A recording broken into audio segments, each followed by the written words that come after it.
નમસ્કાર મિત્રો, hello education પર આપનું સ્વાગત છે। ટેટ 1 ની પરીક્ષા જે ઉમેદવારોએ આપી છે તમામ ઉમેદવારો માટે અગત્યનો વિડિયો છે। ચેનલ પર નવા હોય તો ચેનલને સબસ્ક્રાઇબ કરી દેશો।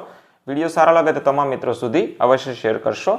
ટેટ 1 નું પેપર જેવું તમે આપીને આવ્યા એટલે એકાદ કલાકની અંદર રિવ્યુ આવ્યા માંડ્યા કે જે ટેટ 1 નું પેપર છે અઘરું હતું।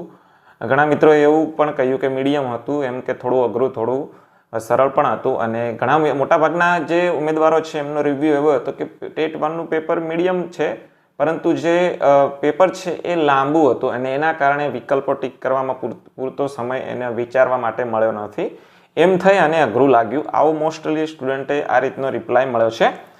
હવે ટેટ 1 ની અંદર તમે પ્રોવિઝનલ આન્સર કી આવી છે, એ પ્રોવિઝનલ આન્સર કી છે, સમજો તમે, એ ફાઇનલ આન્સર કી નથી અને ઘણા બધા એવા ક્વેશ્ચન્સ છે, 15 થી 20 એવા ક્વેશ્ચન છે કે જેને ચેલેન્જ કર્યા છે ઉમેદવારોએ અને એટલે જ આજે વિડીયો બનાવી રહ્યો છું કે ઘણા મિત્રો એવા છે કે જેમને ટેટ 1 ની જે પ્રોવિઝનલ આન્સર કી છે એ મુજબ એમને ગણતરી કરતા એમના 75 માર્ક્સ સાચા પડતા હોય। કેટેગરી વાળા ઉમેદવારને આપણને ખબર છે કે 82 માર્ક્સ પાસ હોય છે અને ઓપન કેટેગરી માટે 90 માર્ક્સ હોય છે।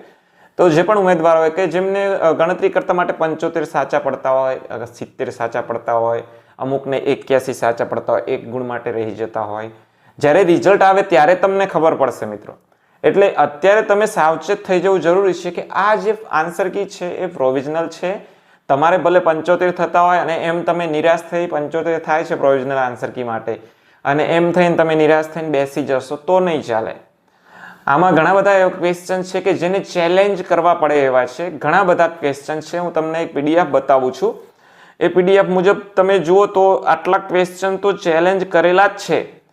ચેલેન્જ કરવાથી કંઈ એક ક્વેશ્ચન સાચો જ પડશે અથવા તો જે ચેલેન્જ કર્યું છે એના જવાબ ચેલેન્જ કર્યા મુજબ સાચો પડી જાય એવું નથી હોતું, પરંતુ પહેલાં તમને જણાવી દઉં કે કઈ રીતનું હોય છે કે કયા ક્વેશ્ચન ચેલેન્જ થયા છે।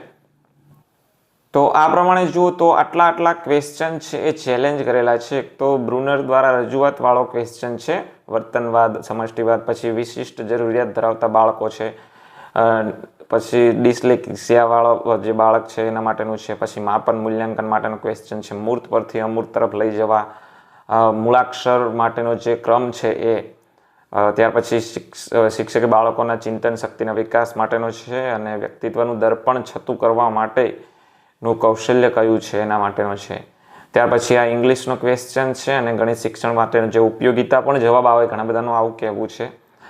ત્યાર પછી દુપટ્ટાને જે આપણે લેસ મૂકવાની વાત છે આ પણ ક્વેશ્ચન છે અને ગણિત શિક્ષણમાં કોઈ મુદ્દાને વિવિધ રીતે જોવા માટેની પદ્ધતિ કઈ છે।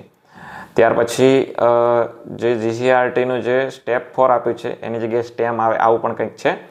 હવે 137મો ક્વેશ્ચન છે કે મનોજ જે સીઈટીની પરીક્ષા માટે કયો લાભ મળવાપાત્ર છે, પ્રાઇવેટ સ્ટુડન્ટ હોય તો એના માટેનું છે। હવે આટલા જે 14 ક્વેશ્ચન છે એ તો મેં ગણ્યા છે, પરંતુ આટલા જ ક્વેશ્ચન છે એવું નથી, આના સિવાયના પણ ઘણા બધા ક્વેશ્ચન છે કે જેને ચેલેન્જ કરી શકાય છે। આ તો મારી નજરમાં આટલા આવ્યા છે, બીજા ઘણા બધા ક્વેશ્ચન છે, આથી 20 જેવા તો થઈ જ જશે, પરંતુ તમે આટલું ધ્યાન રાખો કે તમને એવું લાગતું હોય કે આનું ચેલેન્જ મારે કરવાનું છે તો એ તમે ચેલેન્જ 100% કરશો। એના માટેનું મેઇલ આઈડી પણ આપ્યું છે અને આ પ્રકારનું જે મેઇલ આઈડી છે એના પર મેઇલ કરવાનો છે।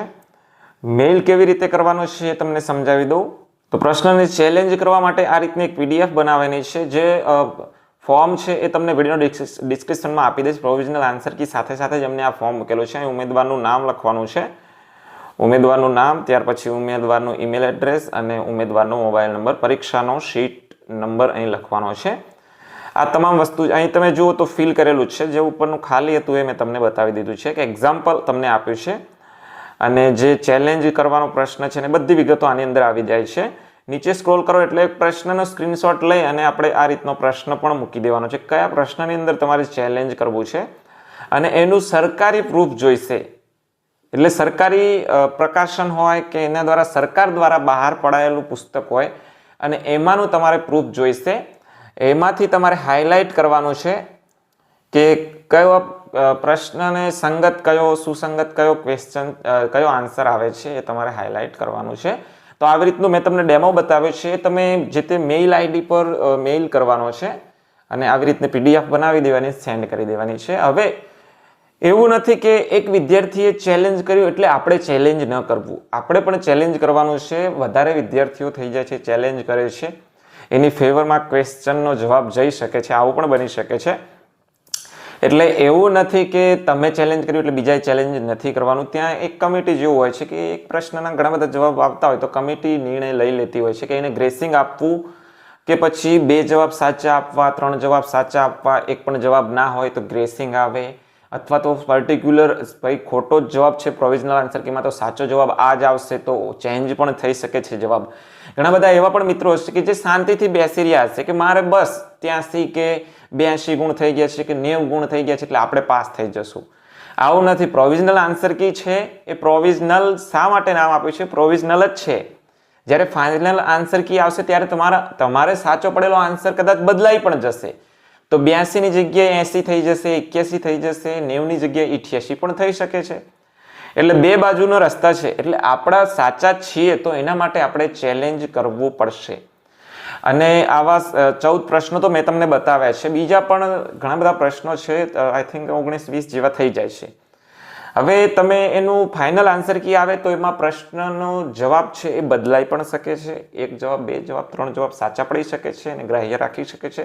કમિટી જે પ્રમાણેના નિર્ણયો લેશે માન્ય રહેશે. ફાઇનલ આન્સર કી ટૂંક સમયમાં જ આવી જશે. 31 તારીખ છે આને ચેલેન્જ કરવા માટેની છેલ્લી તારીખ. 31 પછી એ પ્રશ્નો જેટલા પણ આવ્યા હશે, ચેલેન્જ જેટલા પણ આવ્યા હશે એના પર એ પ્રમાણે રિઝલ્ટ આપશે એ લોકો કે કઈ રીતનો એમને ફાઇનલ આન્સર આપ્યો છે અને એ પછી ફાઇનલ આન્સર કી બહાર પડી જશે.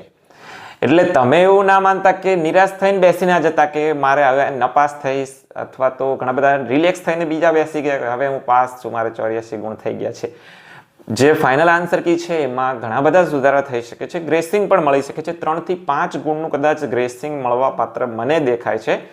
બીજા 12 ક્વેશ્ચન એવા છે કે જેમાં આઈ થિંક જવાબ છે એ ચેન્જ કરી શકે છે, અથવા તો 1 થી વધારે જવાબ ગ્રાહ્ય રાખી શકે છે.